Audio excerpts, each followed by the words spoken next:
fact, this is the premiere of this particular episode. It's one in a series that I used to do, that I wrote and performed live many, many years ago.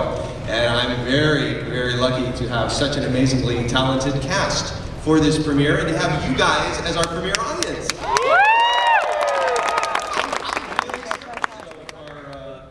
If our sound effects guy is ready to go, then I would like to welcome you to episode 638 of The Adventures of the Crimson Ferret. Something fire ferrets?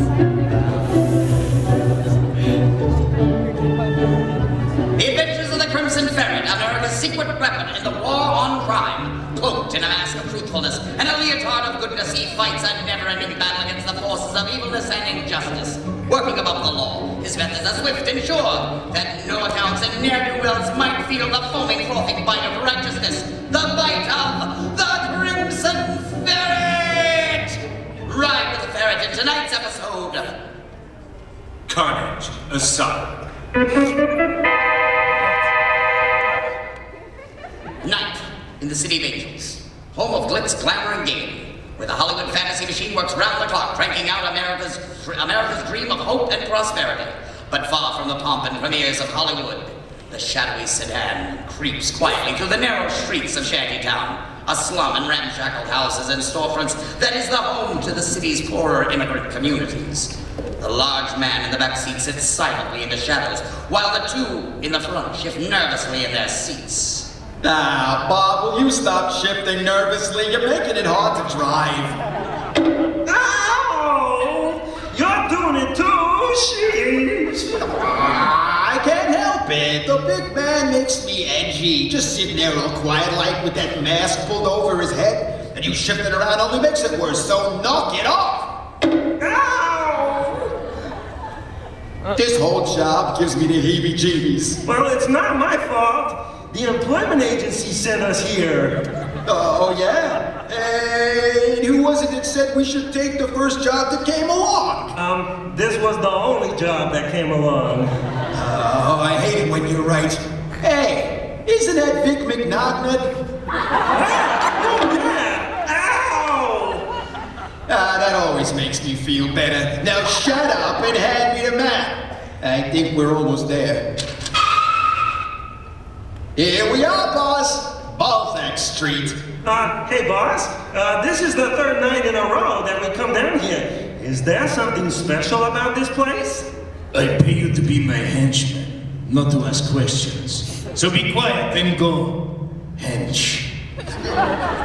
Yeah, you heard the boss. Get going. Ow! All right already. Sheesh.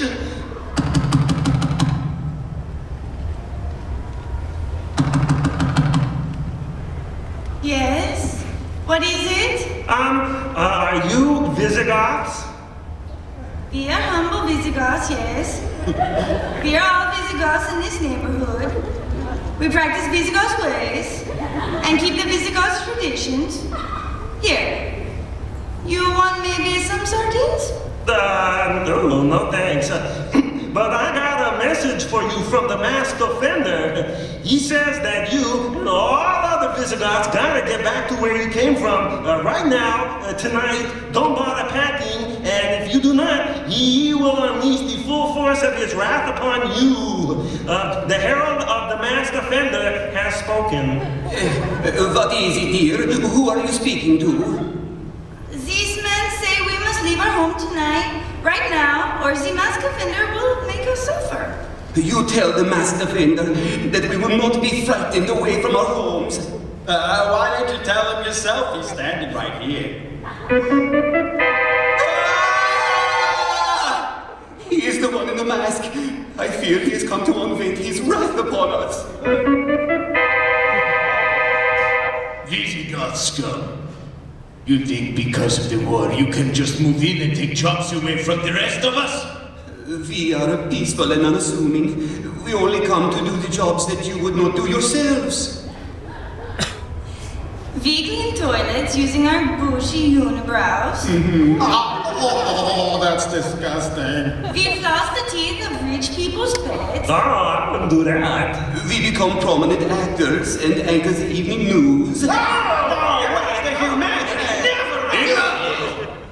You leave me no choice. Quick, Bob, put that clothespin on your nose. The masked defender aims his formidable backside at the cowering pair. In one swift motion, he whips off his trench coat and drops his trousers to reveal his brightly colored underpants. No! No! The defender lowers those underpants slowly. Hold on to your hat! The reveal.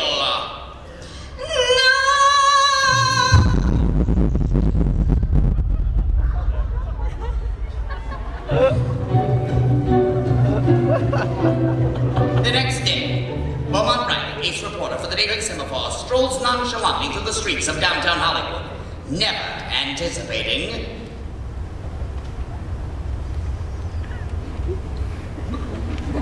Me? Extra, read all about it. Nocturnal emissions terrorize neighborhood. Flatulent maniac still at large. Police baffled by serial fodder. Read about it in the Semaphore.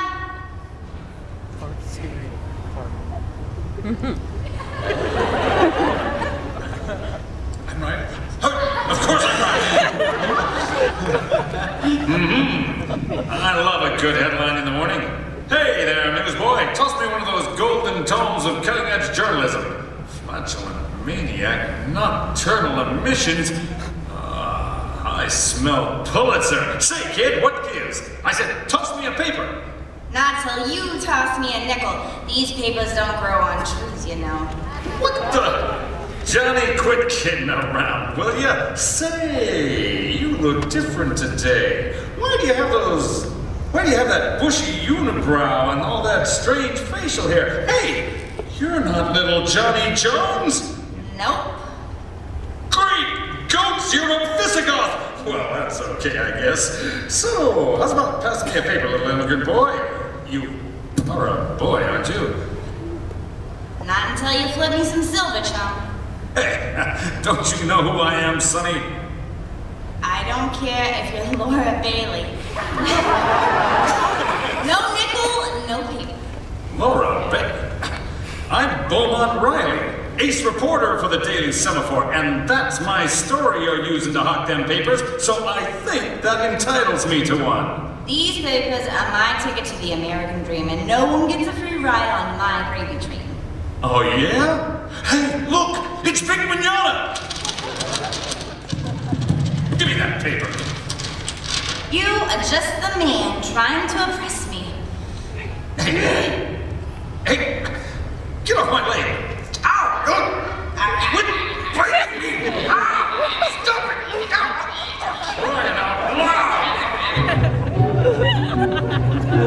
She's my new favorite. Later that morning at the downtown offices of the Daily Semaphore, Lucy, Beau's faithful gal Friday, and Skipper Harrington, the paper's editor-in-chief, anxiously await their ace reporter's arrival.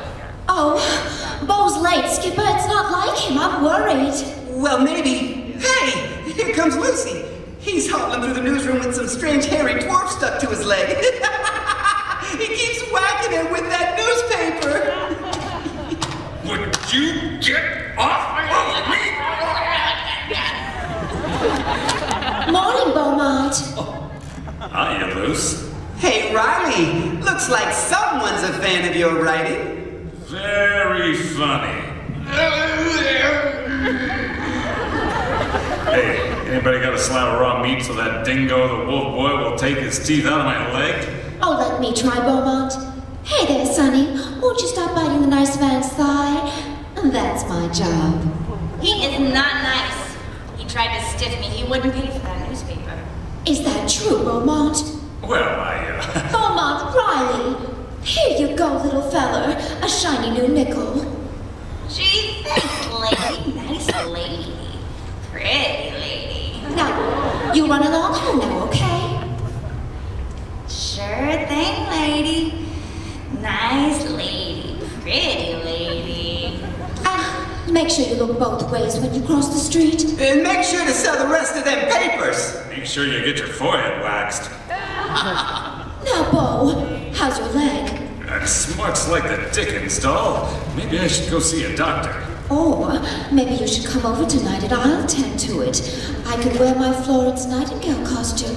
And I could be the shell-shocked American soldier. With complete amnesia. I'll bring my gas mask. See what you can do. Oh, and speaking of gas, that sure was a swell story you wrote for the cereal fodder. Oh, thanks, Luce. Skipper, this is no laughing matter. The Visigoths are being terrorized. And if they leave, our entire economy could collapse. You said fart. Shantytown's in a real uproar. Any developments off the wire? Cutting the cheese. Just that entire Visigoth community is up in arms. Floating an air biscuit. They're terrified and won't talk to the police. There could be a mass evacuation any moment. Won't talk to the cops, huh? Maybe they'll talk to me. Oh, that's resolute thinking, Bo. Thanks, doll. Oh, ripping a ripe one. Yeah, but I got a better idea. What's that, Bo? Maybe they would talk to me. Then again, maybe they wouldn't. I'm an intimidating guy, after all. Stepping on a toad. That you are, Beaumont Riley. So what you thinking? I'm thinking they'll talk to you, Lucy. Oh, me? Are you certain? You bet. Sure, you may be tall and statuesque with piercing eyes, movie star hair, dynamite gams, and a swell rack. But there's a nurturing quality to you, Lucy, and that's what appeals to people. Oh gosh, Bo. Thanks. Besides, I still get credit for cracking the case. Oh, well, since you put it that way. Call of the trouser moose. Come on, Luce. Grab your mink coat and your muff. We gotta get off to the slums. Our boy's already struck 3 times. Unless I miss my guess, this will be his 4th night of heinous flatulence. Oh, what is it now? You said heinous. Oh, for crying out loud. Shortly thereafter, a sleek red sedan containing Bo Riley, Lucy, and Mr. Dave streaks through the streets of Hollywood and on its way to Shantytown. Gee, Bo, it sure was swell of you to have your housekeeper drive us to the ghetto. Excuse me, sweetie. Let's get something straight. I'm many things to the Crimson... to, Mr. Riley. I'm his house boy, confidant, valet de chambre, butler, cook, masseuse, chauffeur, personal accountant, and discerning fashion consultant. But I am nobody's housekeeper. I'm sure she didn't mean anything by it, Dave. Whatever. She was just... Me comprende? I mean... Je ne comprends pas. Finito. Yeah, Mr. Dave is a bit sensitive about his job description. He takes it very seriously. Oh, I think he's just precious. I just want to reach up and pinch his cute little wiggly cheeky reeky. No, don't touch! Ooh, she touched me. She touched my face with her... Ew, she got her girl cooties all over me. Here we go, Mr. Dave. Nice squirt of antibacterial gel will make it all better. See? All better. Mr. Dave doesn't like to be touched by girls. That's just because he hasn't met the right girl yet. She'll come along one day, Mr. Dave, and poof, you'll change your mind. Not until you grow a big, hairy... Balzac! Remember, we're looking for Balzac Street, Mr. Dave. Better keep your eyes peeled. Whatever. Gosh, Bo, Mr. Dave sure is devoted to you. How did you two meet? Well, it was an all too common story, Luce. I saved Mr. Dave's life in a Siamese bathhouse.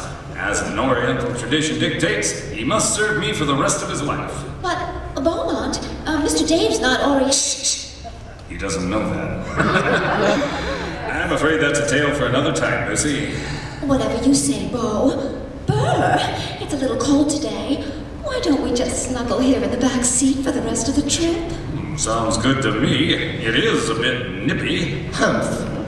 Here, Bo. Put your hands on my muff to keep you warm. We're here. We are? Nice. Are you sure? Can't we just drive around the block for a few hours? We're here, Beaumont. Right. Carefully surveying the surrounding neighborhood, our heroic threesome make their way towards the scene of the previous night's devastation. Holy hurricanes, the door's been blown right off its hinges. Well, knock on something, Mr. Dave. Let them know we're here. From out of the shadows come the frightened Visigoth couple, covered in bandages from head to foot, victims of the masked offender's rampage. Yes, what is it? Mummies, run! Oh no, Bo.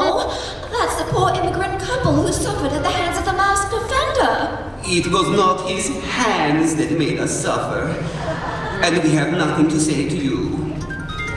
Ingvar, we're being rude. Please come in. You want maybe some sardines? Yuck. Those things taste like fish. Enough small talk. We're, On the Daily Semaphore, I'm ace reporter Lucy Nightingale. Nice lady. Pretty lady. And such an honest muff. I was hoping you would tell me what the masked offender looked like. Well, he wore a mask. And underpants. They matched. I have this pencil and paper. Do you think you could draw what they look like? Yeah. Here is your drawing. Gasp! I know those underpants. The masked offender is Muchas Gaseous? You mean Mochis Gaseous, the famous Mexican wrestler? Hey, Lucy, how do you know about... I enjoy a good wrestling match too, Beaumont. A few minutes later, outside the Visigoth home. All right, kids. Muchas Gaseous is fighting a cage match against all comers tonight at the sports arena. And we're gonna be there to cheer him on. A stakeout? Ooh, glamour work. Hooray for me. Not so fast, Mr. Dave. You and I are gonna drop Lucy off at Sophomore. Then, make a quick stop at home. Once we corner Muchas Gaseous, he's liable to turn nasty. We're gonna need help from a certain ferret, I know. Right you are, Bo Riley, and not just any ferret will do. It will take the world's foremost defender of truthfulness and justice to bring down a quarry of this size. This will be a job for the Crimson Ferret. After a fast drive across town, Beaumont Riley and Mr. Dave have returned to their secret lair, the ferret hole. In a secret chamber next to the peril pit, Beaumont confers with Mr. Dave about the night's activities. Almost done, Mr. Dave?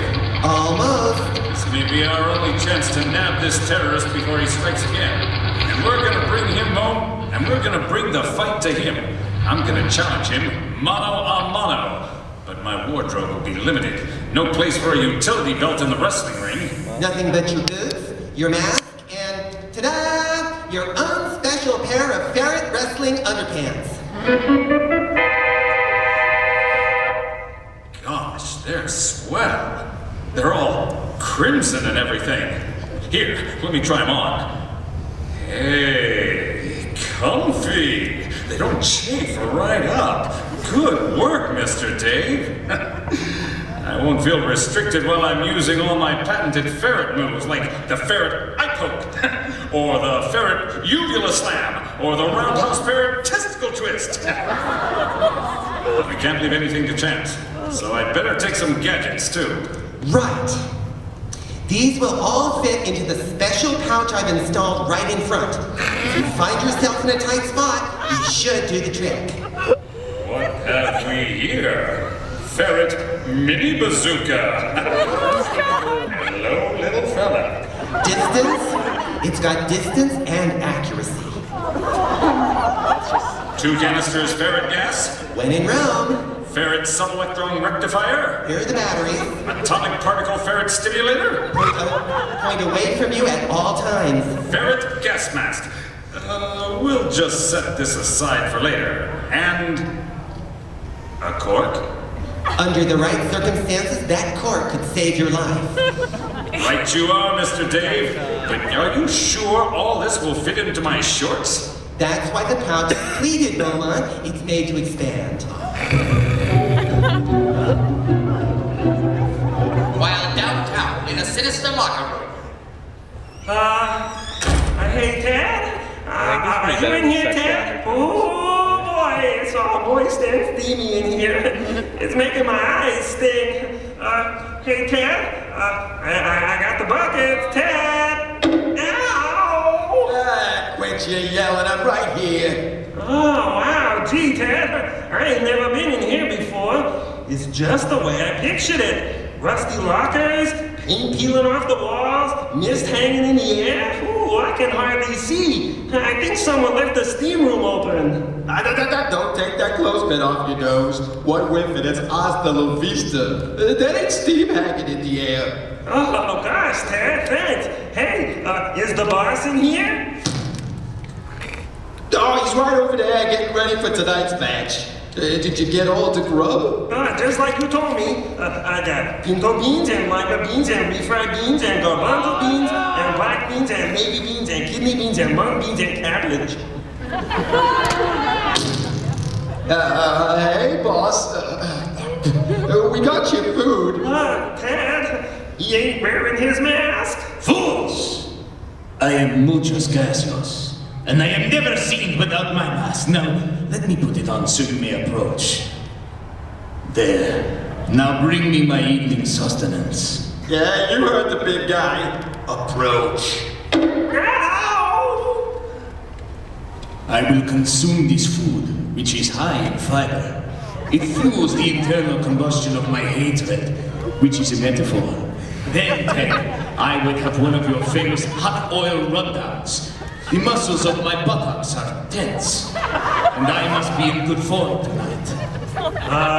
Hot oil rubdowns, Ted? Is that something you're not telling me? You know you're always saying we should improve ourselves to make us more desirable as henchmen. So I've been taking this correspondence course on hot oil rubdowns, and I discovered I got a gift. Who knew? Not me. And the boss is right. His glutes is very, very tense. And a tense gluteus can really hamper your performance. Yeah. No. Later that evening, the Ferretmobile streaks through the streets of Los Angeles towards a downtown sporting arena. It's a good thing Lucy's meeting us at the arena. Hey, turn on the radio, will ya? Let's listen to the match so far. Welcome back to the most anticipated night of the week for fans of Los Gigantes Mexicanos. Friday Night Wrestling, everybody. I'm Alejandro Martinez Gonzalez Garcia. And I'm Roberto Salazar Esteban Gomez Chiquito Alancho Sancho Gonzalez El Segundo.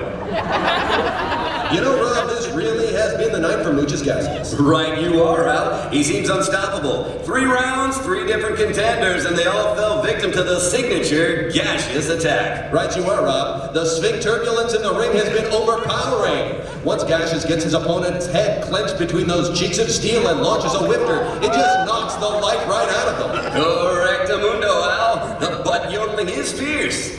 In fact, all of Gaseous's previous challengers have yet to regain consciousness. Several from last week are still in comas at the hospital, barely clinging to life. Wow, you gotta love this sport. Right you are, Rob. But there doesn't seem to be anyone willing to take on Gaseous and his legions of barking spiders. If no one steps up, the rest of the match will have to be canceled. That's right, Al. If a challenger doesn't come forth within the next 5 minutes, the thousands of fans gathered here tonight will get very upset and things could get ugly. Step on it, Dave. We've got to get there in the next 5 minutes. Nothing less than civil unwellness is at stake. 4 minutes later, at the downtown sporting arena. Wowie zowie, Mr. Dave. You got here just in time for the rest of the... You got here just in time to see the rest of the match cancelled. There's no one willing to go up against Muchas Gracias for the final round. And there's only 1 minute left. Oh, by the way, where's Beaumont? Oh, he's buying you some licorice whips. Oh, that's so sweet. I love whips. Whatever. Look! Something's happening! Ladies and gentlemen, there's been a last-minute contender who has stepped up to challenge Muchas Gracias. Right you are, Al. Obviously someone who's not intimidated by the cheeks of steel or spending the rest of his life in a coma. Right you are, Rob. He's just stepping into the ring. And in this corner, the challenger weighing in at 180 pounds, the Crimson Physical!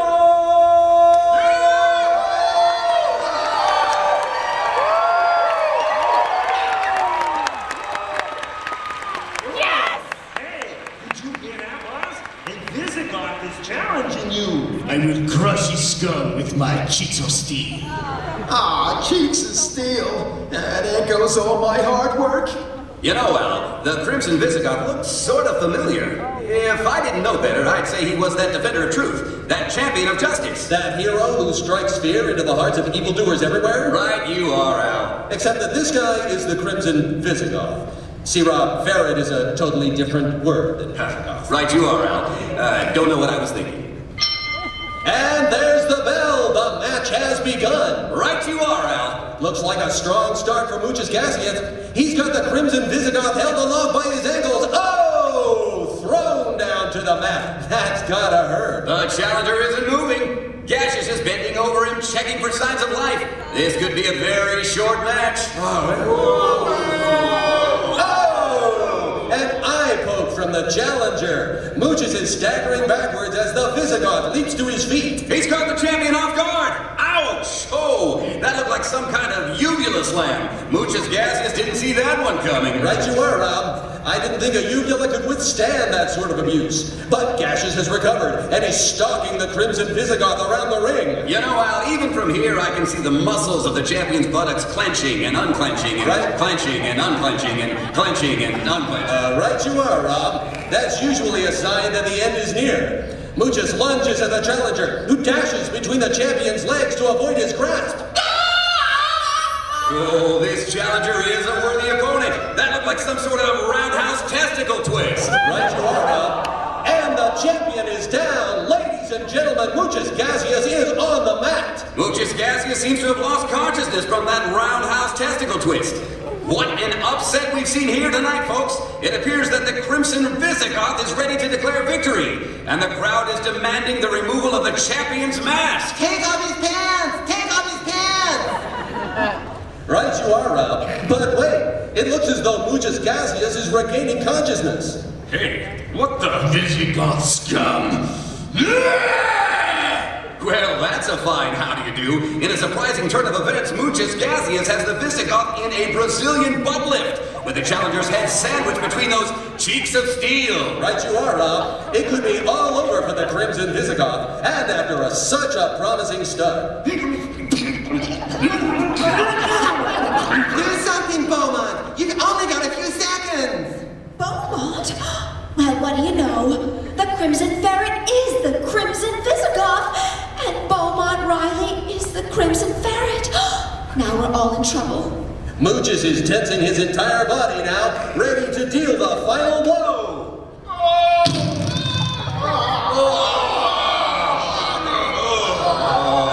The body of the challenger has gone completely limp. It's all over, folks. I can't believe it. Struck down by a southern breeze. Why didn't he use the cork? Letting loose of the challenger's inert form, Muchas Gaseous is taking his traditional victory march around the ring. Right you are, Al. But wait! The challenger is on his feet confronting the champion. Not so fast, poopy pants. Let's take off that mask and see who you really are. The Crimson Visigoth has ripped the mask right off Muchas Gaseous. Great goats! I never would have thought. Muchas Gaseous has fled the ring, leaving a trail of broken bodies in his wake. And the Crimson Visigoth is in hot pursuit. This has been an eventful evening after all. Right you are, Al. While pandemonium reigns in the sporting arena, a freshly kept Bo Riley returns to find a suspicious Lucy and a sarcastic Mr. Dave. Hi, guys. What did I miss? Nothing much. Just the smackdown of the century. Mr. Dave is right, Beaumont. I don't think you missed much at all. Swell! But I think you guys missed plenty. And how? Come on, we've got to get to the sophomore ASAP. As Bo, Lucy, and Mr. Dave arrive at the offices of the Daily Semaphore, they are confronted by a vigilant night watchman. Oh! Who goes there? Oh, hi, Mr. Riley. Come on in. Say, you got the usual? Here you go, Charlie, like always. Oh, wow. Cheap hooch. Thanks, Mr. Riley. You're smart. Don't I know it, Charlie? Now go drink yourself into a stupor, okay? Whatever you say, Mr. Riley.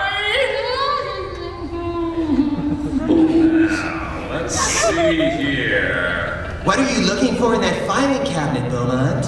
A piece the semaphore ran a couple of years ago. If my suspicions are correct... Aha! Bingo! What is it, Beaumont? Hang on to your hats, kids. This is a story about the heights of fame and how it can all come crashing down. Do you remember the name Melville Gibbons? The movie star? Ex-movie star. I loved his action pictures. He practically won the First World War single-handed. He fell on hard times a while back, didn't he? More like hard times fell on him. December 27th, 1942. Gibbons had really tied one on and was driving back through Hollywood when he ran his car through the St. Bifidus convent, killing a dozen nuns and orphans. Big deal. Vic Mignogna did that last year and nobody even noticed. Right you are, Mr. Dave.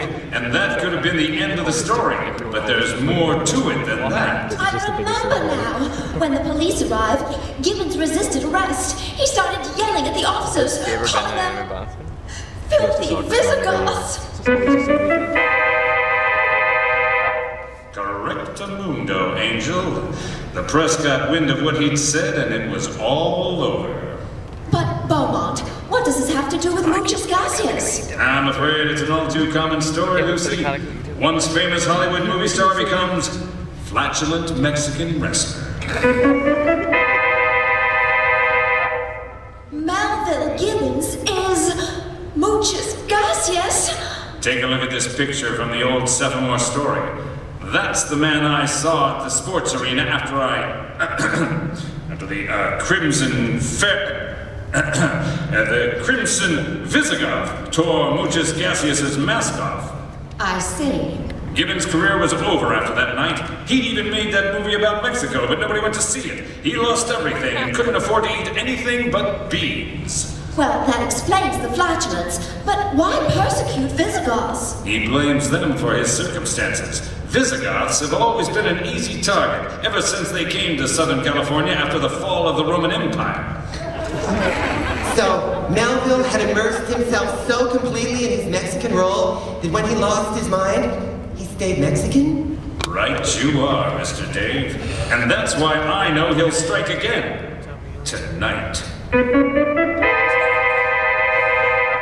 What makes you say that, Beaumont? Because this is May 5th, the most celebrated day in Mexican history.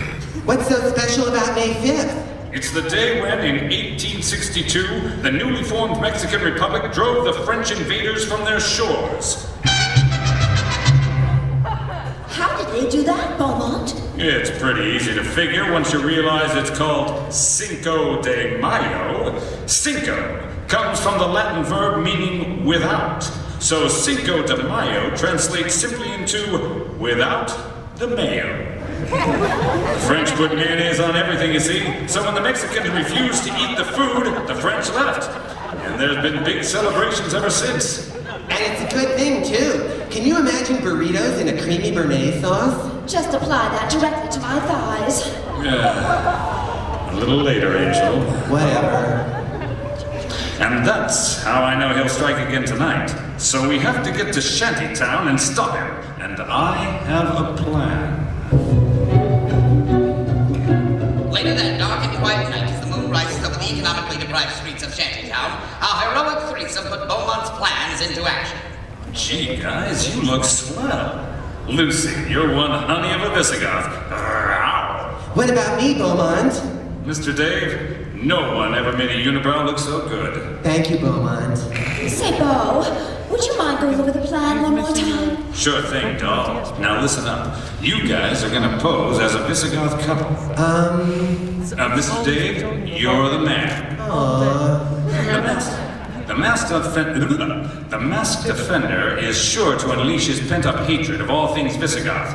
He won't be able to resist a seemingly prosperous Visigoth couple who are humble, modest, and uphold the Visigoth traditions. Oh, Beaumont, that car looks mighty suspicious. It might be the culprits. Stalwart observation, Angel. Now you guys stand here in front. Now you guys stand here in front of this rundown slum and look prosperous. I'm gonna go get the police. With any luck, I should be back before Gaseous lets you have it. Hurry, Beaumont. As the car creeps ever closer to Lucy and Mr. Dave, Beaumont ducks into a nearby alley to await the furtherment of his plan. Come on, Cassius. While inside the slowly approaching car. Hey boss, look! There is a seemingly prosperous Visigoth couple. Who obviously not heeded your warnings. And now they must face the consequences. Stop the car.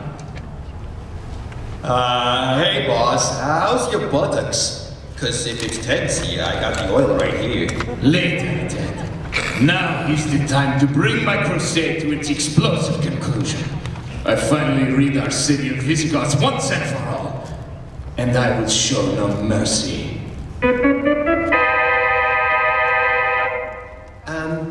We bid you welcome to our home. Yeah, we are humble keepers of Visigoth vase. You want maybe some sardines? Enough! Like so many nights before, the masked offender whips aside his trench coat to reveal his brightly colored underpants.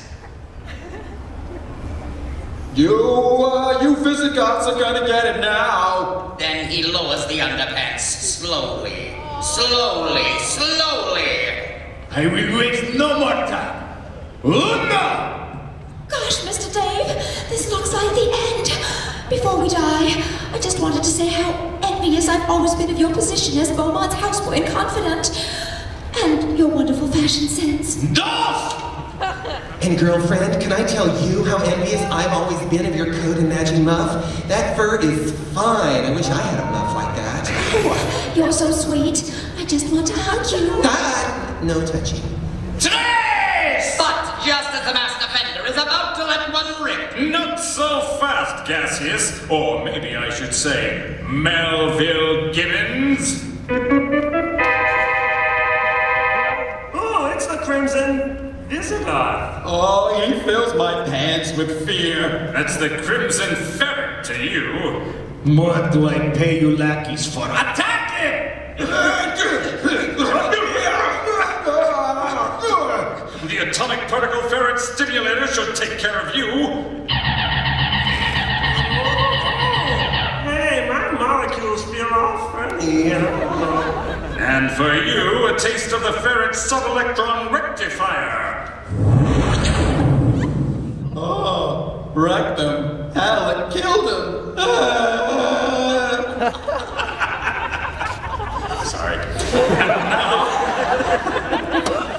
And now for you, Muchas, a little ferret gas.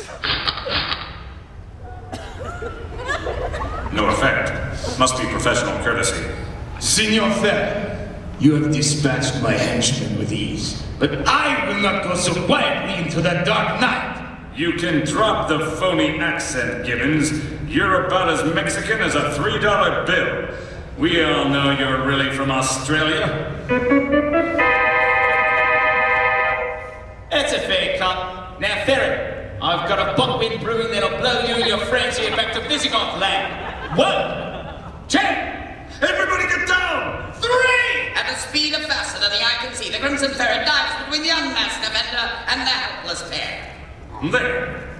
That should do the trick. Boy! Nothing's coming out. What's that? Crikey! A cork! That's a ferret cork.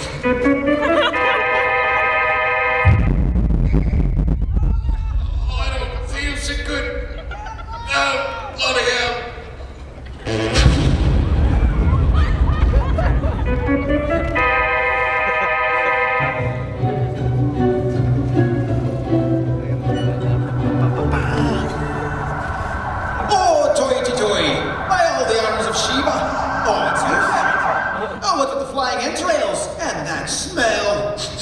O'Shaughnessy, did you?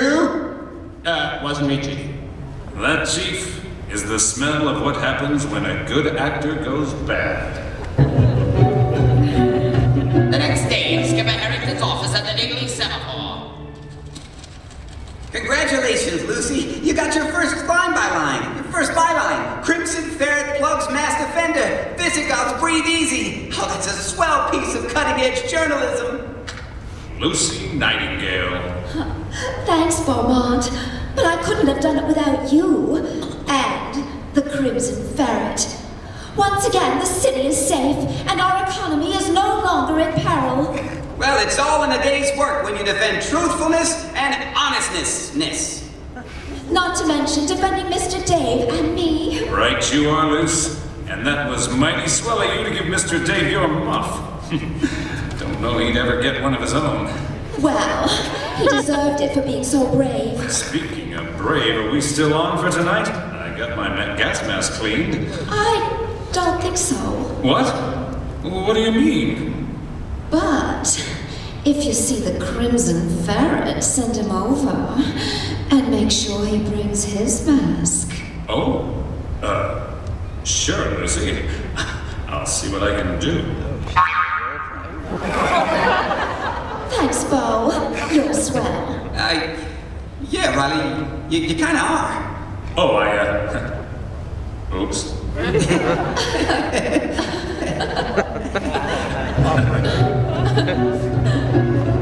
We hope you enjoyed tonight's exciting episode of Crimson Ferret. The events and characters portrayed in tonight's radio play are fictional, and any resemblance to movie stars, ex-movie stars, flashes of Mexican wrestlers are purely coincidental. No Visigoths were harmed in the making of this broadcast. Tune in next week for the thrilling adventures from the annals of the Crimson